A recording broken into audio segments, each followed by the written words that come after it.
So if you are here once again, I officially welcome you to my IELTS class. If you're part with me in my previous video, I talked about the tax 1, where I outlined the various charts you'll be asked to describe. So today I'm going to show you the format to writing the tax 1. And if time permits, I would talk about the individual tricks you need to inculcate to get them right. Remember, you only required to use 20 minutes to write the tax 1. And you are to write 150 words or more, but you shouldn't write more than that because you don't have enough time. But then it's woe for you to write something less than 150. It's a total fail, and you must take note of that. So it requires practice to actually get here. I also show you how to know if you have written less than 150 words or more than 150 words. You don't have to worry. Just follow this class and you'll get things right. I'm here to share with you my experience, and I believe that you get there. So today I'm going to show you the format for writing the tax 1, and it applies to all this regardless of whichever chart you get. When you get a line graph, the format I'm going to show you works. When you get a bar graph, the format I'm going to show you works. When you get a pie chart, the format I'm going to show you works. When you get a map, it works in the same manner. So all you have to do is to just grab that concept and you are good to go. If you are ready, then let's zoom into it. So before I commence, if you are new here, I would want you to subscribe to my YouTube channel to get more of my teachings. My IELTS teachings. As part of talking about lifestyle, I also teach about IELTS. I think I have to use every opportunity I have to share my experience with people who want to practice their nursing outside the country and are sitting for IELTS. So if you are that person, then I think this is the right channel for you because I'm going to go step by step and I'll be sharing with you my experience alongside. So I forgot to talk about this. The writing comes in two types. You have the writing IELTS academic, and you have the general training. So with the general training, you will be writing a letter. In the academic, you have the so usually nurses sit for the IELTS academic. That's why you can see academic tax 1. So that is where you'll be describing the diagrams and a whole lot of that. So today I'm going to show you the format. Now, when you get the tax 1 paper in front of you, it's either you are going to see a line graph, as I mentioned earlier, or you'll be seeing a bar chart, or a pie chart, or a map, a process, a line graph, and what have you. It's likely you get one of these to report on. The format I'm going to show you here applies to all. So the format I want to show you is actually what you are seeing here, and this applies to all the tax 1 diagrams. So the first thing is to get your introduction ready, and the introduction can be gotten from the question that is being given. So you just have to paraphrase the question, and when I say paraphrase, you just have to use different words to write the introduction. You're not going to copy the exact words in the question, and I'm going to demonstrate this right on the computer for you to see, so you don't have to worry. I just want to give you an overview so that you know how it goes. I'll demonstrate everything on the computer for you to see. So you just have to put down your introduction. So you just have to paraphrase the question, but you have to make sure that everything you stated is exactly the same as what is in the question.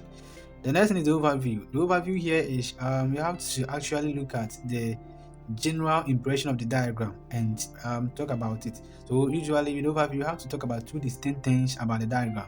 So I usually look at the highest and the lowest, and I wouldn't want to dive much into it, but when I begin showing you on the computer with the various diagrams, you get to understand what the overview is. So it's more or less like the conclusion.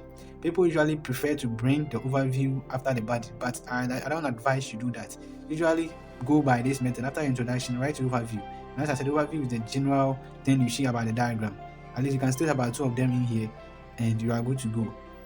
So one thing about the tax 1 is that if you don't write your overview, automatically you have failed.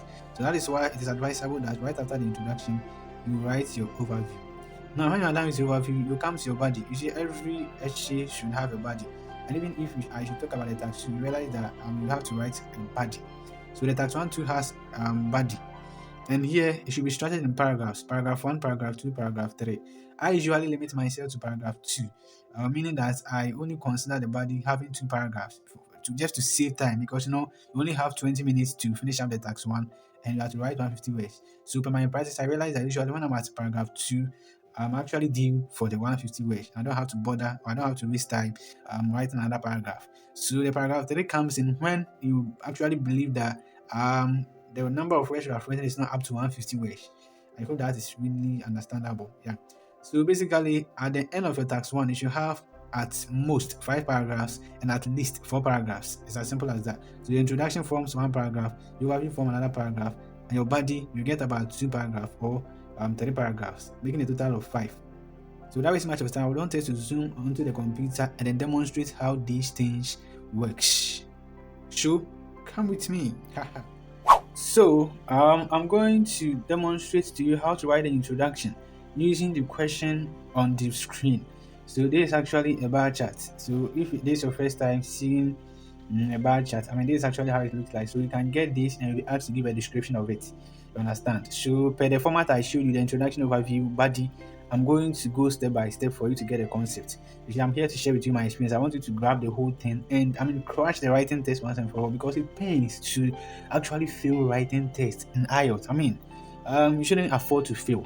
So without wasting much time, let's see. So I want you to critically look at the question, the bar chart question. So this is a tax 1 question, and there's a possibility that you can get only a bar chart. So you can see the question, which states that the graph below shows information about the activities that New Zealand and Australian children enjoy doing the most in 2007. Summarize the information by selecting and reporting the main features. Keep that in mind. You have to report the main features and make comparisons where necessary. So when it comes to writing the task, there are 2 things involved.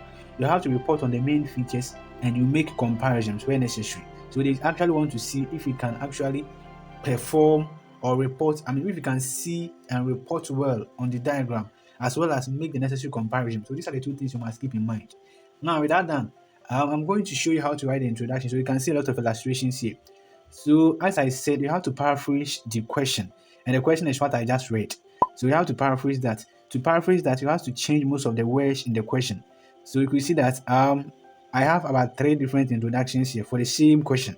You can frame your own. You see, they're all coming from different places, the all different English words, and you may have more words to turn around. You understand? So these are 3 of the introductions I've been able to paraphrase from the question I just read. So my first introduction is the bar chart illustrates 6 activities that the young people of Australia and New Zealand show much interest in most in 2007. So this is actually one format of writing the introduction. You have to paraphrase. So you can see that instead of the graph, I added bar graph. That has actually added some kind of ingredient to my introduction. The bar wasn't stated in the question, but I know the diagram is a bar graph, so you have to consider that. So usually you have to look at the diagram. There is a line graph. You can see the line graph illustrates.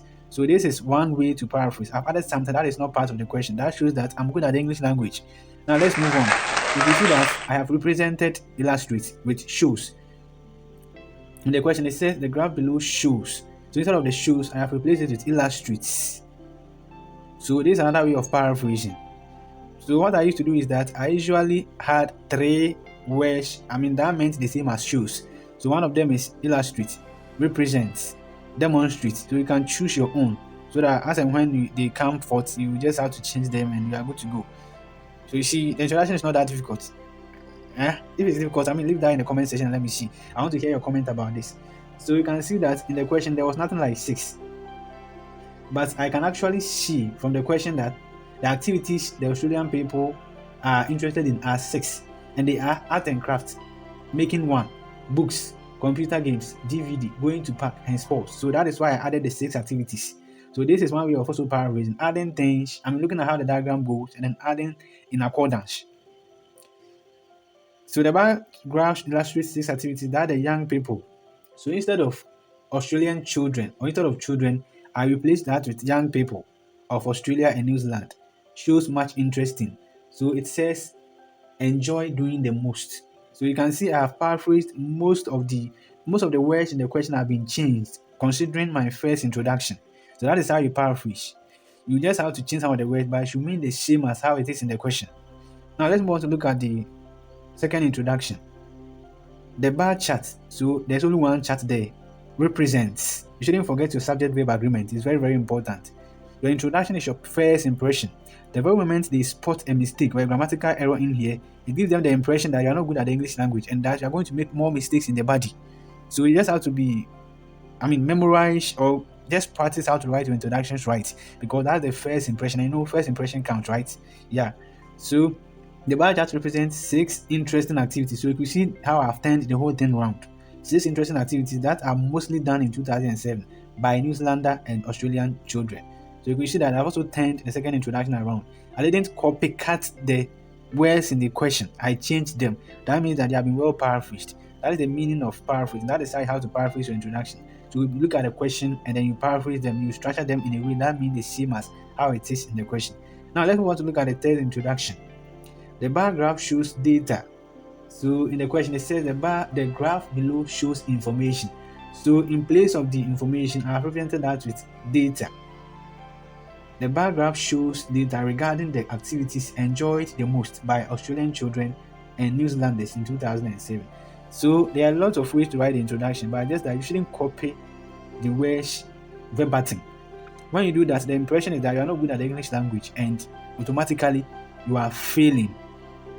If you have any question regarding the introduction, leave it in the comment section below and I will attend to you. If there's any other thing you don't understand, I'm here to help you out. So this is how to write the introduction. You just have to paraphrase the question. But bear in mind, you are going to report the main features and then make comparisons in the body.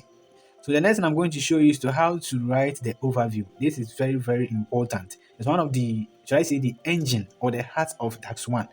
If you write tax one without writing an overview, it's like we've done nothing at all. But let me put it that way. So let's go and see how to write the overview.